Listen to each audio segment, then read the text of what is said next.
It's another edition of Time About the Movies, and today we're taking a look at the four films of August 4th, 2006. And on today's show, we have the latest starring Will Ferrell, an animated comedy from the writer of Jimmy Neutron, starring Kevin James.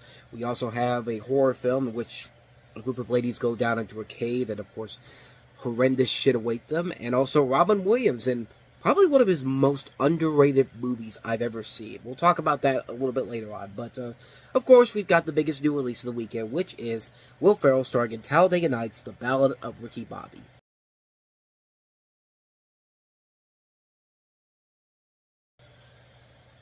Okay, I probably should, we'll get to my thoughts on this in just a little bit here. Let me just tell you the plot about this movie.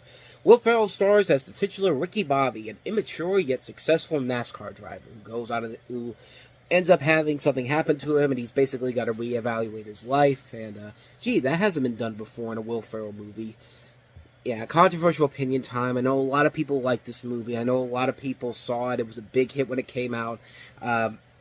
It made double the money that Anchorman did, but honestly, I don't like this movie a lot, and I like Will Ferrell a lot. I like Adam McKay's comedies, but man, this one has not held up well over time. I didn't even like it that much when I saw it back in the day in theaters. I mean, I went to see it in theaters like everybody else did, but I don't know, just something about this movie just really irked me the wrong way. It just really wasn't that funny to me, with the exception of the scene where Ricky thinks that he's paralyzed and he sticks the scissors in his knees, and it's just like that the whole scene in particular with him, John C. Reilly, and Michael Clark Duncan. Just that's funny stuff right there. Other than that, the rest of the movie suffers big time. It really, really does. I don't think the jokes were really all that funny. I thought this really good cast they assembled here. You know, Will Ferrell, John C. Reilly, Sacha Baron Cohen, pre-Borat, by the way.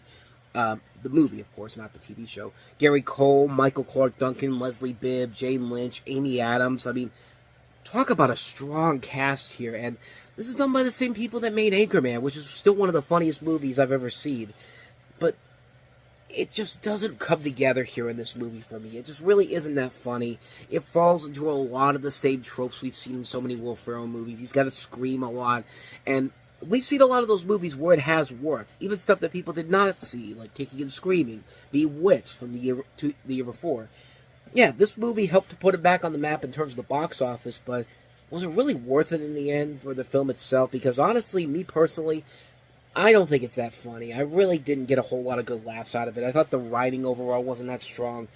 Things just happen for the sake of happening, and yeah, that's the kind of the point of these movies in particular, but I've seen many movies that have done that so much better. This one, not so much. And as much as I like everybody in this movie in terms of the cast, I just didn't think they had enough there to really work overall in terms of the humor and the writing. Like, I don't know. I just came out of this movie felt like very underwhelmed. I was really disappointed by the end result of it. And I mean, I don't hate the movie, but it's just, I don't think it's as funny as everybody else makes it out to be. I kind of feel the same way about Adam McKay's next movie he would make, Step Brothers, which, I mean, it's a movie that I think is a little bit better, but I don't think it's that great either. I mean, it still pales in comparison to the Anchorman movies. I still think the Anchorman movies are much funnier than this movie or Step Brothers are, but then again, that's just my personal take on it, honestly. I mean, I don't think bottom line, I don't think Talladega Nights is all that great. It's not a bad movie, just more of an underwhelming film. I was really disappointed the first time I saw it. I've tried to see if it's held up better over time, and so far, it really has not for me. So for me personally, it's a skip for me, Talladega Nights. But then again, I'm the only person that will probably think that, honestly. But with that said, let's go ahead and move on to the next movie, and that is Barnyard, the original Party Animals.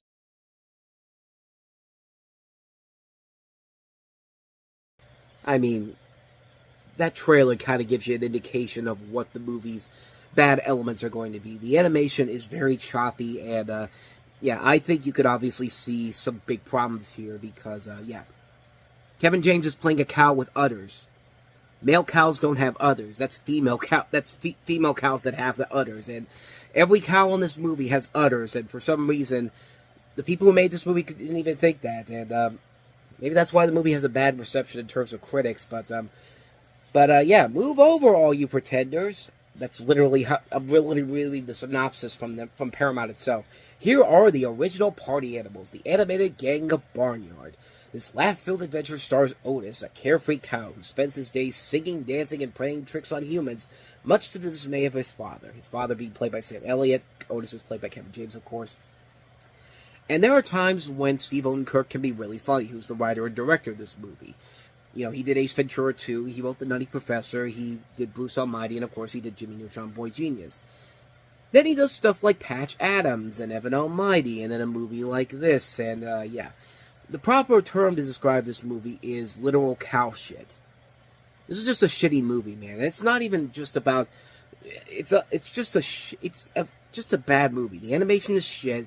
The voice cast is way too talented and not given much to do here. They're shit. The story is all kinds of bullshit. It's just a shitty movie that should have been so much better than it actually is. Take a drink every time I say shitty. My biggest problem with the movie is that it's just everything about it. The animation doesn't work. It's very choppy. It's very, like, chopped and screwed. Like, it doesn't feel like it has that same vibe that Jimmy Neutron Boy Genius did. The character designs look terrible. The human characters in here look absolutely horrible. And I don't know what happened, but it doesn't... The animation overall doesn't move as vibrant and fluidly as the studio thinks it does. I mean, Jimmy Neutron Boy Genius had some ugly designs to it, but they at least move like you expect characters to move in movies like this, but you got a really good voice cast in here, wasted in here. Every single one of these actors, I think, deserves a lot better than this. You got Courtney Cox, Wanda Sykes, Sam Elliott, David Koechner, Danny Glover, Kevin James, of course.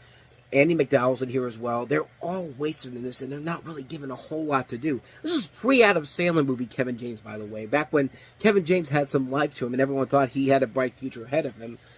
And it has one of the most predictably cliched riddled messages I've ever seen in my life. You could single-handedly predict every single story point from other animated movies in this movie. Any movie in general, to be quite honest with you, that this film does. There's not a single bit of originality in this fucking movie whatsoever. And that goes for the comedy, too. The comedy really is not that great. I mean, Jimmy Neutron had some lackluster animation, too, but at least they were trying to make it up for the smartly written comedy. And here, it's like Nickelodeon basically told Steve Odenkirk, make this the most blandest, safest, cheap joke-filled movie you could possibly make with no creativity whatsoever. And it definitely shows here. And, yeah, Barnyard's just bad all around. I mean, it's a movie that literally has nothing about it that's redeemable or entertaining. It's pointless like the original, like the whole franchise is. I mean, the movie is literally set up the Barnyard TV series, which even that is not that great of a show. Yeah, it's great meme material if you want to see some of the stuff from that show in particular, and even there they waste a lot of good talent too. Chris Hardwick is the voice of Otis on there. I love Chris Hardwick, and he's not really given a whole lot to do there except just to be Diet Kevin James.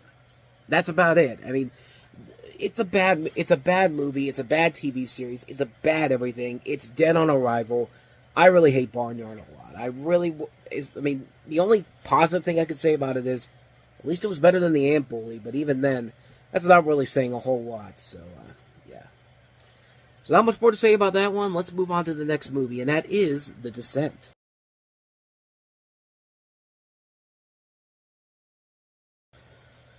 Stupid white people. I mean, that's... What more can you say about that? But there is more to this. Trust me. I know that this looks like another movie like The Cave or The Pyramid or these movies where these people clearly should not be going to the specific place in general, but there is a notable difference about this particular movie that I think holds up a lot more than you would think. But in the film, you have 6 women who enter an uncharted cave system and struggle to survive against the monstrous cannibals inside. And yeah, it's a plot we've seen done to death so many times before. And yeah, this is a movie that should be up there with some of the worst of its kind, but it's anything but that. I was actually really, really surprised at how much this wasn't a bad movie. It's not a great movie overall, but what makes it work are the fact that, like, the women in this movie are actually well-acted actresses. They're given their parts very well. You do actually care about their thing overall. You do care about what they're trying to do and how they're trying to get out of here and the situation that they're in. I think the cinematography is actually really good here. I think Neil Marshall does a very good job of handling this without making it seem like it's something we've seen done before.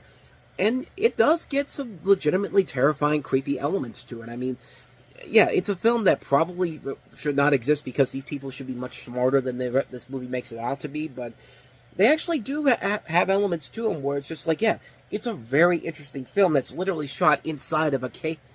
It's no, it's not.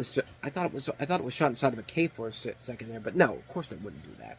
But they did a pretty good job of making you think like they did. I mean, it's a very good movie if you really are afraid of if you have claustrophobia, if you're like scared of like tiny spaces in general, and like someone like me, I'm not very claustrophobic, but man, when you watch these situations that these women find themselves in, and you do start to tense up a little bit. You do start to feel what they're feeling inside, and I think that's a good example of what I think that really works towards what the movie's trying to sell you on.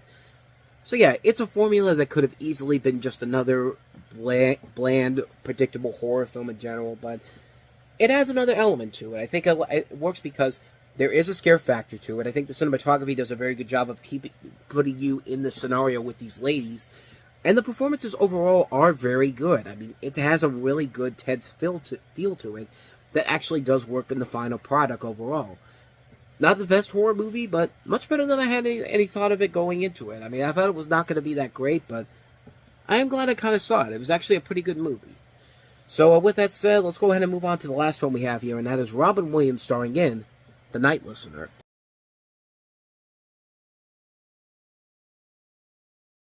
But this is The Night Listener. It stars Robin Williams as a late-night radio host in a big city, specializing in spooky tales called from his active imagination. And when Gabriel's lover decides he needs some space and moves out, Gabriel descends into a funk until a publisher friend brings him a manuscript written by a 14-year-old kid who's a troubled young fan.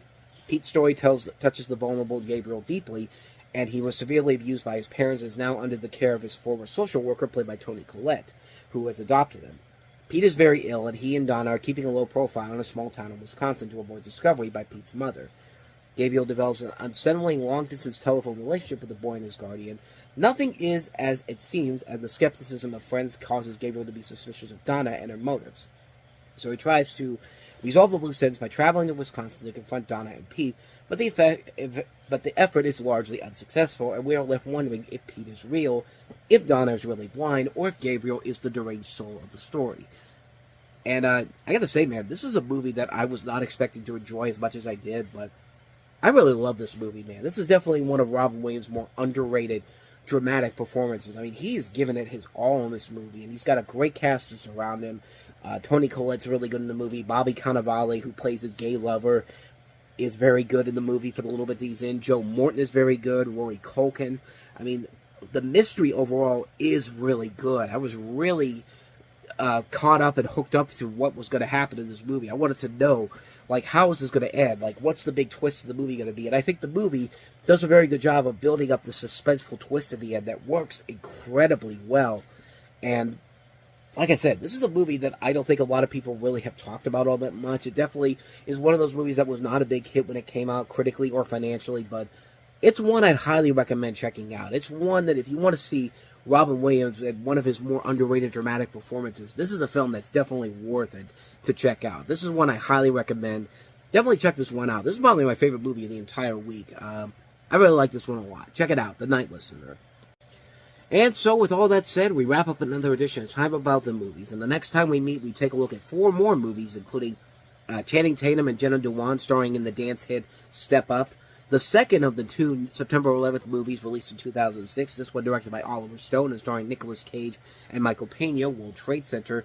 Kristen Bell starring in the horror film Pulse. And Tim Allen starring in Zoom, one of the worst movies I've ever seen. And we'll delve more into that and these other movies on tomorrow's show, so be on the lookout for that. But until then, thank you so much for watching, and if you want to see more videos like this, please hit the playlist on the next page, check out the previous episode, and also don't forget to hit the like, subscribe, and notification button, because we post videos here every day, and you get updates on when those videos come out. Now, with all that said, I am off. I will see you guys next time, and until then, as always, take care.